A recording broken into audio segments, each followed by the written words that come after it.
اعوذ باللہ من الشیطان الرجیم بسم اللہ الرحمن الرحیم۔ حضرت عبداللہ بن عباس رضی اللہ عنہ سے روایت ہے، وہ بیان کرتے ہیں کہ ایک اعرابی حضور نبی کریم صلی اللہ علیہ وآلہ وسلم کی بارگاہ اقدس میں حاضر ہوا اور عرض کیا، مجھے کیسے علم ہوگا کہ آپ اللہ تعالیٰ کے نبی ہیں؟ آپ صلی اللہ علیہ وآلہ وسلم نے فرمایا، اگر میں کھجور کے اس درخت پر لگے ہوئے اس گچھے کو بلاؤں تو کیا تو گواہی دے گا کہ میں اللہ کا رسول ہوں؟ پھر آپ صلی اللہ علیہ وسلم نے اسے بلایا تو وہ درخت سے اترنے لگا، یہاں تک کہ حضور نبی کریم صلی اللہ علیہ وسلم کے قدموں میں آ گرا۔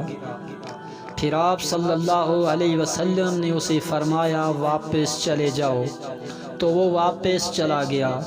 اس اعرابی نے نباتات کی محبت و اطاعت رسول کا یہ منظر دیکھ کر اسلام قبول کر لیا۔ ایک مرتبہ مشرکین مکہ آقا صلی اللہ علیہ وسلم کے پاس آئے اور کہنے لگے، اگر آپ اللہ پاک کے سچے رسول ہیں تو چاند کے 2 ٹکڑے کر کے دکھاؤ۔ تو آپ صلی اللہ علیہ وسلم نے فرمایا، پھر کیا تم مجھ پر ایمان لاؤ گے؟ انہوں نے کہا، اگر آپ چاند کے 2 ٹکڑے فرما دیں تو ہم آپ کا کلمہ پڑھ کر مسلمان ہو جائیں گے۔ چنانچہ اس رات چاند کی 14 تاریخ تھی۔ چاند اپنے پورے شباب کے ساتھ چمک رہا تھا۔ جوں ہی آقا صلی اللہ علیہ وسلم نے اپنی انگشت مبارکہ سے چاند کی طرف اشارہ کیا تو چاند 2 ٹکڑے ہو گیا۔ حضرت ابو زید انصاری رضی اللہ عنہ روایت کرتے ہیں کہ حضور نبی کریم صلی اللہ علیہ وسلم نے مجھے فرمایا، میرے قریب ہو جاؤ۔ پھر میرے سر اور داڑھی مبارک پر اپنا دست مبارک پھیرا اور دعا فرمائی، الہی اسے زینت بخش اور اس کے حسن و جمال کو دوام عطا فرما۔ راوی کہتے ہیں کہ انہوں نے 100 سال سے زیادہ عمر پائی، لیکن ان کے سر اور داڑھی کے چند بال ہی سفید ہوئے تھے۔ ان کا چہرہ صاف اور روشن رہا اور تا دم آخر ایک ذرہ بر شکن بھی چہرہ پر نمودار نہ ہوئی۔ سیدنا حضرت انس رضی اللہ عنہ سے روایت ہے کہ ایک انصاری گہرانے میں ایک اونٹ تھا جس پر وہ کھیتی باڑی کے لیے پانی بھرا کرتے تھے۔ وہ ان کے قابو میں نہ رہا اور انہیں اپنی پشت پر پانی لانے کے لیے استعمال کرنے سے روک دیا۔ انصار صحابہ حضور نبی کریم صلی اللہ علیہ وسلم کی بارگاہ اقدس میں حاضر ہوئے۔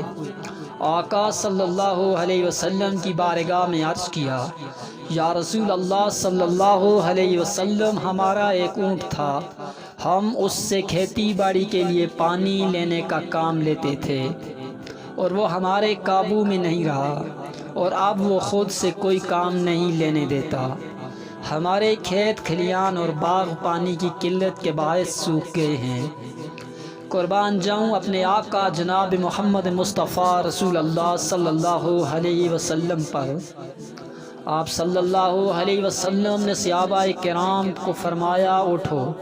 پس سارے اٹھ کھڑے ہوئے اور اس انصاری کے گھر تشریف لے گئے۔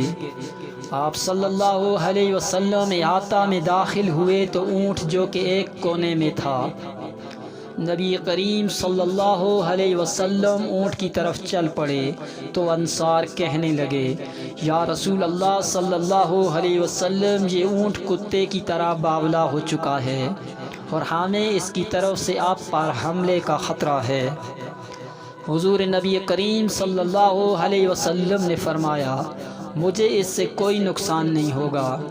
اونٹ نے جیسے ہی آقا دو جہاں سرور کون و مکان شافع روز محشر صلی اللہ علیہ وسلم کو دیکھا تو آپ صلی اللہ علیہ وسلم کے سامنے سجدہ میں گر پڑا۔